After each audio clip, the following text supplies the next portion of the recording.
Hello student, कैसे हैं आप लोग। आई होप सब अच्छे होंगे। तो चलिए बच्चों, आज के सेशन में करेंगे क्वेश्चन नंबर 3 और 4, जो कि आपका एक्सरसाइज 11.4 का है। तो बच्चों, इस एक्सरसाइज में जो है ना, आपको या तो हेमिस्फेयर का या फिर स्फेयर का सिर्फ वॉल्यूम के बारे में आपको क्वेश्चन दिया हुआ है। तो समझते हैं क्वेश्चन नंबर 3 क्या कहता है। उससे पहले अगर आप चैनल पर नए हैं तो प्लीज़ वीडियो को लाइक और शेयर ज़रूर करिए। साथ ही साथ चैनल को सब्सक्राइब कीजिए, जिससे कि आपका कोई भी वीडियो मिस ना हो। चलिए देखते हैं क्या कहता है। वीडियो के लास्ट तक ज़रूर बने रहिए ताकि आपको ये क्लियर हो सके कि ये क्वेश्चंस क्या कह रहा था और ये कैसे बनेगा। कह रहा है कि the diameter of the metallic ball is 4.2 centimetre. Suppose कीजिए कि आपका क्या है कि एक स्फेयर है, मेटेलिक बॉल है, तो दैट मीन्स बॉल कैसा होता है, एक स्फेरिकल शेप में होता है। तो एक स्फेयर है जिसमें आपको दिया हुआ है 4.2 सेंटीमीटर का डायमीटर। ठीक है, तो ये आपका रेडियस कितना हो जाएगा, 2.1। तो नोट कर लेते हैं कि हमारा रेडियस क्या दिया हुआ है। रेडियस ऑफ बॉल हो जाएगा हमारा 2.1। ठीक है, यानी कि डायमीटर का हाफ। अब हमें कह रहा है what is the mass of the ball. तो बच्चों, मैं बताना चाहूँगा कि मास निकालने के लिए आपको क्या चाहिए, डेंसिटी चाहिए, और डेंसिटी आपको गिवन है। तो डेंसिटी, वॉल्यूम और मास के बीच में क्या रिलेशन होता है। तो जैसा कि आप जानते हैं कि आप वॉल्यूम का फॉर्मूला जानते हैं, वॉल्यूम निकाल लेंगे, लेकिन वॉल्यूम से मास कैसे निकालना है। तो देखिए, डेंसिटी जो होता है वो होता है मास अपॉन वॉल्यूम।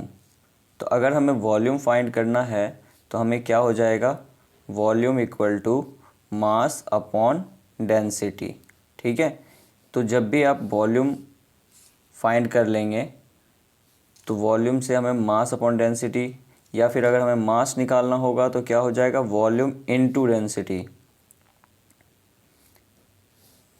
तो देखिए, आपको स्फेयर का वॉल्यूम तो आप फाइंड कर सकते हैं, जो भी आपका फार्मूला होता है वॉल्यूम का, उससे साथ में आपको डेंसिटी गिवन है।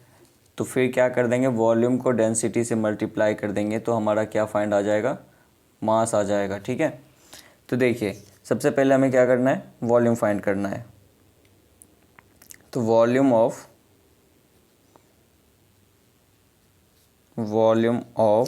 बॉल क्या हो जाएगा, स्फेयर का क्या होता है वॉल्यूम, तो 4/3 पाई आर क्यूब। ठीक है, तो यहाँ पे आपका 4/3 पाई की वैल्यू कितनी हो गई, 22/7, एंड आर है आपका 2.1। तो 2.1 इंटू 2.1 इंटू 2.1। ठीक है, अब जो है यहाँ पे आप क्या कर सकते हैं, इसको डेसिमल में पुट कर सकते हैं, लाइक 21/10।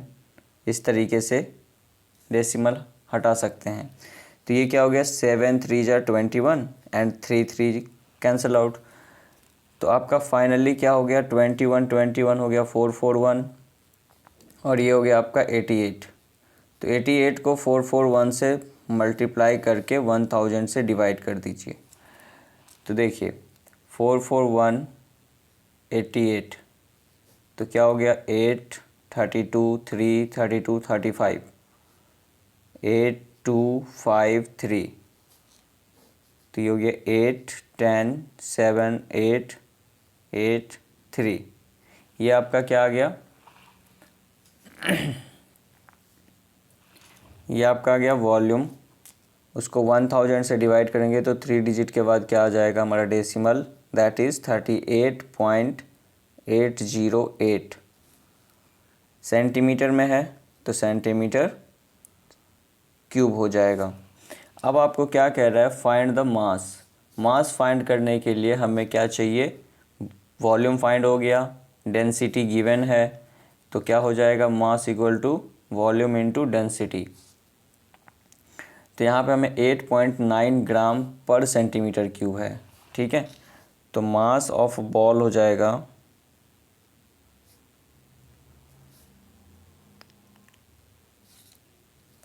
ये हो जाएगा वॉल्यूम इनटू डेंसिटी। तो वॉल्यूम आपका हो गया कितना, 38 पॉइंट, यहाँ पे आप 81 यूज कर सकते हैं, ठीक है, अप्रॉक्सीमेट में। तो 38.81 इंटू 8.9 मल्टीप्लाई कर लेंगे 38.81 को किससे, 8.9 से, तो क्या आ जाएगा, इसी को मल्टीप्लाई कर लीजिए 8.9 से, तो 9 8 जा 72, 7 2 79, 9 3 जा 27, 34, 8 8 64, 6 64, 6 70 एंड 8 3 जा 24, 31। तो ये आ गया आपका कितना, 2 11 8 9 13 5 4 एंड 3। तो यहाँ पे बच्चों, यहाँ पे क्या दिया हुआ है, 2 डिजिट और एक, तो टोटल 3 डिजिट के बाद आपका डेसिमल आ जाएगा। लाइक यहाँ पे, सॉरी यहाँ पे 3 डिजिट था, ये इससे आपने मल्टीप्लाई किया, 4 डिजिट के बाद डेसिमल आ गया, तो ये हो गया 345.39 ग्राम। आप इसे केजी में कन्वर्ट करना चाहते हैं तो 1000 से और डिवाइड कर देंगे तो डेसिमल हमारा यहाँ पे आ जाएगा, तो हो जाएगा 0.345 kg, ठीक है, यही आपका आंसर हो जाएगा। आई होप आपको क्लियर हुआ होगा। तो चलिए नेक्स्ट क्वेश्चन देखते हैं क्या है। नेक्स्ट क्वेश्चन में हमें 4 नंबर क्वेश्चन क्या कहता है। क्वेश्चन नंबर 4 में दिया हुआ है, जैसा कि आपने सरफेस एरिया वाले क्वेश्चन बनाए होंगे, सेकेंड एक्सरसाइज में था कि the diameter of the moon is approximately 1/4 of the diameter of the earth. तो बच्चों यहाँ पर मून का डायमीटर जो है वो अर्थ के डायमीटर का 1/4 है। तो मान लीजिए अर्थ का डायमीटर आपने लेट कर रखा है d, तो मून का क्या हो जाएगा, d/4, ठीक है। अगर आपने अर्थ का डायमीटर ले रखा है d, let the diameter of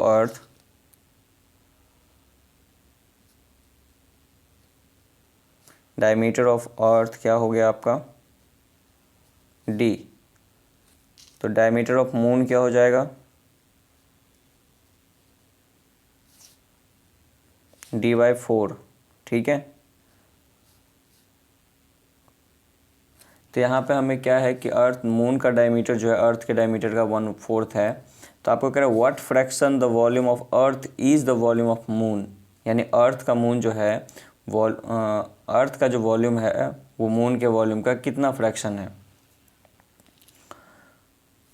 तो यहाँ पे देखिए क्या होगा, यानी वो रेशियो निकालना है दोनों का, ठीक है। तो समझते हैं वॉल्यूम ऑफ अर्थ क्या हो जाएगा, वॉल्यूम ऑफ अर्थ क्या होगा कि स्फेरिकल है तो ये 4/3 पाई r क्यूब। अब यहाँ पे बच्चों क्या है कि r तो हमें गिवन नहीं है, तो हमें तो डायमीटर है, तो डायमीटर/2 होता है रेडियस, तो हम लिख देंगे इसे d/2 का पावर 3, ठीक है। इसी तरीके से क्या लिखेंगे, वॉल्यूम ऑफ मून। अब यहाँ पे क्या है कि अगर हम इसे कैलकुलेट करते हैं, सॉल्व करते हैं, तो क्या होगा, कॉम्प्लिकेटेड होगा। तो हम क्यों यहीं पे हम इसे छोड़ देंगे, क्योंकि हमें कोई वैल्यू तो दिया नहीं है डी का, तो बस यहीं पे छोड़ देना है। और दूसरा जो मून का हो जाएगा वो भी हमारा होगा 4/3 पाई r क्यूब। तो r कितना दिया हुआ है, d/4 को 2 से डिवाइड करेंगे तो d/8 हो जाएगा, ठीक है, d/8 हो जाएगा। अब हमें क्या करना है, रेशियो निकालना है। तो यहाँ पे कह रहा है what fraction of the volume of earth is the volume of moon, यानी कि पहले मून यूज करना है, वॉल्यूम ऑफ मून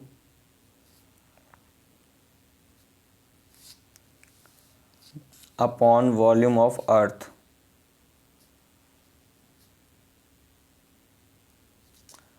तो वॉल्यूम ऑफ मून हो गया 4/3 pi into d³ divide by 512, ठीक है। 8 का क्यूब होता है 512। उसी तरीके से 4/3 पाई d³ डिवाइड बाई 8। अब यहाँ पे आपको साफ साफ दिख रहा होगा कि सारे के सारे इनटू में हैं, तो 4/3 से 4/3 कैंसल, पाई से पाई कैंसल, तो डी क्यू से डी क्यू कैंसल, तो क्या हो जाएगा 1/512 इंटू 8/1, क्योंकि ये फ्रैक्शन में है तो रेसिप्रोकल हो जाएगा। तो 8 से इसको कट करेंगे तो ये हो जाएगा 64। तो फाइनली आपका वॉल्यूम ऑफ मून जो हो गया वो हो गया 1/64 वॉल्यूम ऑफ अर्थ। ये आपका आ गया फाइनल आंसर। आई होप आपको क्लियर हो गया होगा। अगर वीडियो पसंद आया हो तो प्लीज़ वीडियो को लाइक और शेयर ज़रूर करें, और अगर आप चैनल पर नए हैं तो प्लीज़ चैनल को सब्सक्राइब कीजिए, जिससे कि और भी वीडियो इसी तरीके से आपको मिलता रहे। मिलते हैं नेक्स्ट सेशन में, तब तक के लिए bye bye, have a nice day, thank you.